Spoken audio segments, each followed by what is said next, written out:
Assalamualaikum warahmatullahi wabarakatuh. Halo semuanya, perkenalkan kami dari kelompok 1 kelas A, program studi pendidikan anak usia dini Universitas Sulawesi Tenggara. Anggota kami terdiri dari yang pertama saya Nurrahma Azlinda dengan NIM 2025620003. Dan saya Rosnani dengan NIM 2025620006. Dan saya Cindrisa Amana dengan NIM 2025620014. Dan saya Sofina Kamengon dengan NIM 2025620004. Baik, dalam video kali ini kami akan menjelaskan tentang landasan psikologis pendidikan anak usia dini. Konsep ini sangat penting karena dengan memahami psikologi guru dapat mengetahui bagaimana anak berpikir, belajar, dan berperilaku selama masa perkembangan awal mereka.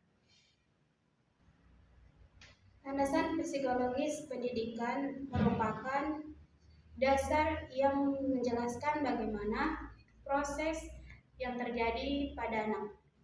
Dalam pendidikan anak usia dini, terdapat beberapa teori belajar yang menjadi landasan penting, yaitu teori perilaku, teori kognitif, dan teori konstruktivis. Pertama, teori perilaku. Dalam kurung behaviorisme, menekankan pada perubahan perilaku yang dapat diamati. Menurut B.F. Skinner, anak belajar melalui hubungan antara stimulus dan respon. Jika perilaku anak diberi penguatan positif, seperti pujian atau hadiah kecil, maka anak akan cenderung mengulang perilaku baik tersebut. Contohnya, ketika anak memberikan nilai dan guru memberi bintang penghargaan, maka anak termotivasi akan melakukan.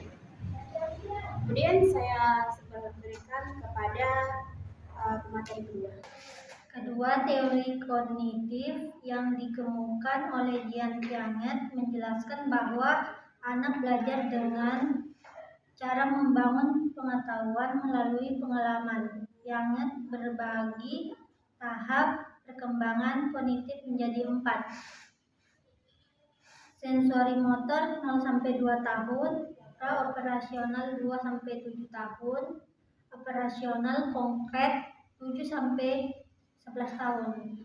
Operasional formal 11 tahun ke atas. Anak usia dini berada pada tahap pra-operasional, di mana mereka mulai berpikir simbolis, berimajinasi, dan belajar melalui permainan. Saya kembalikan ke Rosnan. Baik, saya akan melanjutkan materi yang dibacakan oleh Ince. Ketiga, teori konstruktivis menekankan bahwa anak membangun sendiri pengetahuannya melalui interaksi dengan lingkungan dan orang lain. Vygotsky menjelaskan konsep zona of proximal development, yaitu jarak antara kemampuan anak saat ini dan kemampuan yang bisa dicapai dengan bimbingan guru. Artinya, guru perlu menjadi fasilitator yang mendampingi anak agar mampu belajar lebih jauh melalui kegiatan yang menantang namun menyenangkan. Kemudian saya kasih kepada saudari Inja kembali. Contoh dalam konteks PAUD. Dalam konteks pembelajaran di PAUD, ketiga teori tersebut diterapkan melalui berbagai kegiatan bermain dan belajar. Misalnya dalam teori perilaku, guru bisa memberikan penguatan positif seperti pujian atau stiker kepada anak yang disiplin atau berbagi dengan temannya.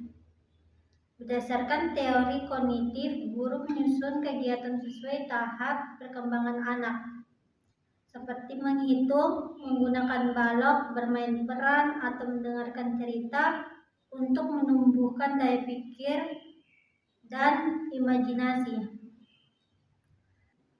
Sedangkan dalam teori konstruktivis, guru memberikan kesempatan anak untuk menemukan sendiri pengetahuannya, seperti bereksperimen, mencampur warna, bermain pasir, atau kegiatan kelompok membuat kolase.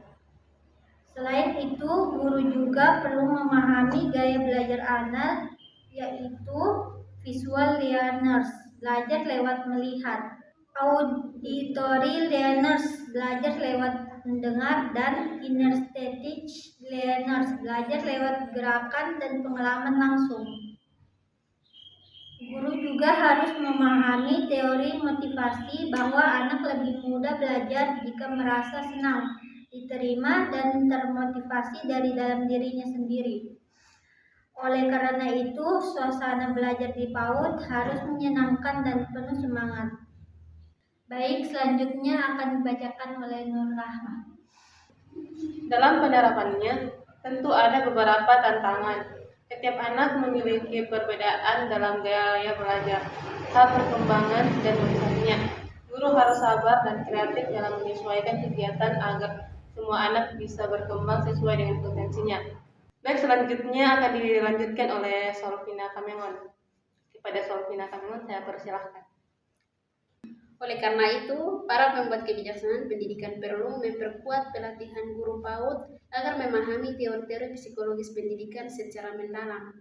Dengan begitu, pembelajaran di PAUD dapat lebih efektif dan berpihak pada kebutuhan anak. Baik, pembahasan selanjutnya saya akan berikan kepada Nur Rahma. Baik, kesimpulannya adalah landasan psikologis pendidikan memberikan landasan penting bagi guru dalam memahami cara anak belajar dan berkembang. Teori perilaku kognitif dan konstruktivis membantu guru menciptakan pengalaman belajar yang bermakna di kelas PAUD. Dengan memahami teori-teori tersebut, guru dapat membantu anak tumbuh pribadi yang cerdas, bahagia, dan percaya diri. Baik, itulah tadi hasil dari tugas kelompok kami. Terima kasih dan kami ucapkan wassalamualaikum warahmatullahi wabarakatuh. Sampai jumpa, bye.